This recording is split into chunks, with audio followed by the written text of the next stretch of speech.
In the past 10 years, heroin use has skyrocketed, and medical professionals nationwide and in Rockbridge County think they know why.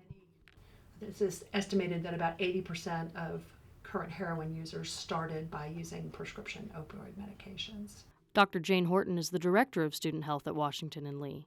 She and pharmacist Ann Ashby McKissick say prescribers who use opioids generously in treating pain are partially to blame. When you go in for a disease or a medical issue and you need some pain treatment, and the first drug that they reach for is an opioid. And it was considered almost negligent if you had a patient with a chronic pain problem to not provide opiates for them. Psychiatrist Dr. Kirk Looter has witnessed the effects of heroin and opioid drugs firsthand.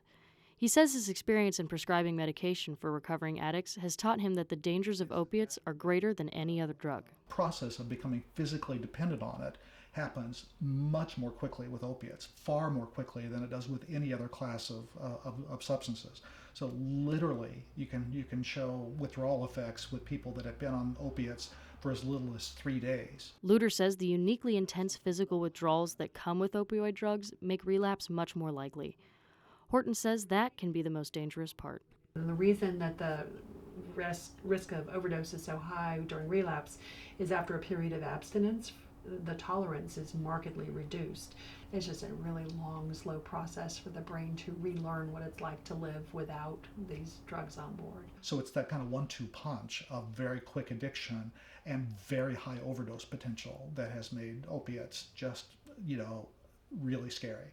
McKissick has devoted herself to combating the epidemic locally, serving on the Rockbridge Area Community Services Board for 11 years.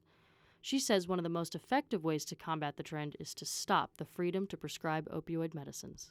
Perhaps we should make more hoops for prescribers to go through to prescribe an opioid. It really has to involve education for physicians to be much more judicious about the use of prescriptions and to keep track of them. And that's already happening. It's a chemical disease.